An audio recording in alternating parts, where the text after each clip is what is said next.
Hi hello friends, ഞാൻ ഇന്ന് നിങ്ങൾക്ക് എല്ലാവർക്കും അറിയാവുന്നൊരു റെസിപ്പി ആയിട്ട് തന്നെയാണ് വന്നിട്ടുള്ളത്. നമ്മൾ കൂന്തളെന്നും കണവാന്നൊക്കെ പറയും. അപ്പോൾ ഒരു അടിപൊളി കൂന്തൽ റോസ്റ്റിൻ്റെ റെസിപ്പി ആയിട്ടാണ് ഞാൻ വന്നിട്ടുള്ളത്. നിങ്ങൾ ഇതുവരെ എൻ്റെ ചാനൽ സബ്സ്ക്രൈബ് ചെയ്തിട്ടില്ലെങ്കിൽ ഒന്ന് സബ്സ്ക്രൈബ് ചെയ്ത് സപ്പോർട്ട് ചെയ്യണം കേട്ടോ. അപ്പോൾ നമുക്ക് റെസിപ്പിയിലേക്ക് പോവാം. ആദ്യം കൂന്തളൊക്കെ ഒന്ന് വൃത്തിയാക്കി എടുത്തിട്ടുണ്ട്. ഇനി നമുക്കിതൊന്ന് കട്ട് ചെയ്തെടുക്കാം. ഇതുപോലെ റൗണ്ട് ഷേപ്പിലാണ് കട്ട് ചെയ്യുന്നത്. അങ്ങനെയാകുമ്പോൾ അത് കുക്കായി വരുന്ന സമയത്ത് നല്ല റിങ് ഷേപ്പിലായിട്ടായിരിക്കും ഉണ്ടാവുക.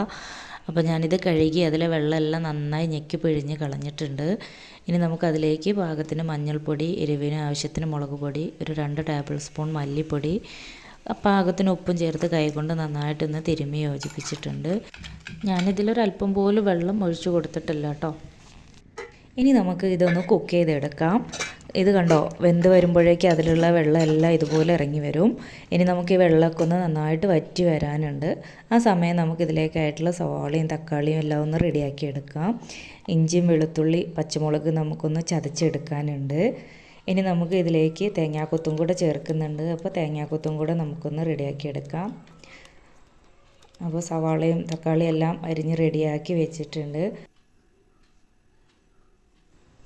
അപ്പോൾ നമ്മുടെ കൂന്തളൊക്കെ നന്നായി ഡ്രൈ ആയി വന്നിട്ടുണ്ട്. അതിലെ വെള്ളമെല്ലാം വറ്റിയിട്ടുണ്ട് കേട്ടോ. അപ്പോൾ ഇനി നമുക്ക് റോസ്റ്റ് ചെയ്യാനായിട്ടുള്ള ചട്ടി അടുപ്പിലേക്ക് വയ്ക്കാം. അപ്പോൾ അതിലേക്ക് നമുക്ക് ആവശ്യത്തിന് വെളിച്ചെണ്ണ ഒഴിച്ചു കൊടുക്കാം. അതിലേക്ക് നമ്മൾ അരിഞ്ഞ് വെച്ചിട്ടുള്ള, ഞാനൊരു 3 സവാളയാണ് എടുത്തിട്ടുള്ളത്, അതിലേക്ക് ചേർത്ത് അല്പം ഉപ്പും കൂടെ ചേർത്തിട്ട്, സവാളയിലേക്ക് ആവശ്യമായിട്ടുള്ള ഉപ്പ് മാത്രം മതി. കൂന്തളിൽ നമ്മൾ ഓൾറെഡി ചേർത്തതാണ്. അപ്പോൾ അത് നന്നായിട്ടൊന്ന് വഴറ്റി വന്ന ശേഷം നമുക്കതിലേക്ക് അരിഞ്ഞ് വെച്ചിട്ടുള്ള തേങ്ങാക്കൊത്തും കൂടെ ചേർത്ത് കൊടുക്കാം. അതൊന്ന് അത്യാവശ്യം ഒന്ന് മൂപ്പായി വരുമ്പോൾ നമുക്ക് ഇഞ്ചി വെളുത്തുള്ളി പച്ചമുളക് ചതച്ച് വെച്ചിട്ടുള്ളതും കൂടെ ചേർത്ത് കൊടുക്കാം. ഇനി കറിവേപ്പില കൂടെ ചേർത്ത് കൊടുക്കാം. ഇനി അത് നന്നായിട്ടൊന്ന് വഴറ്റിയെടുക്കണം. അതിൻ്റെ ഒരു പച്ചമണം മാറുന്ന വരെ നന്നായിട്ടൊന്ന് വഴറ്റിയെടുക്കാം.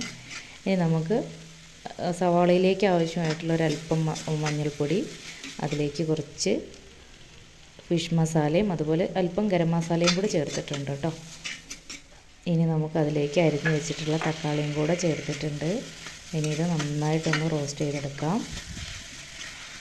നന്നായി റോസ്റ്റായി വരുന്ന സമയത്ത് നമ്മൾ വേവിച്ച് വെച്ചിട്ടുള്ള കൂന്തൾ നമുക്കതിലേക്ക് ചേർത്ത് കൊടുക്കാം.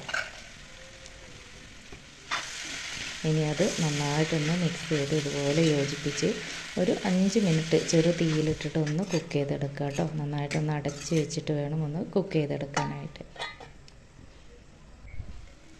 അപ്പോൾ നമ്മുടെ റോസ്റ്റ് ഇവിടെ റെഡി ആയിട്ടുണ്ട്. മസ്റ്റായിട്ടും എല്ലാവരും ഒന്ന് ട്രൈ ചെയ്ത് നോക്കണം, അഭിപ്രായം പറയണം.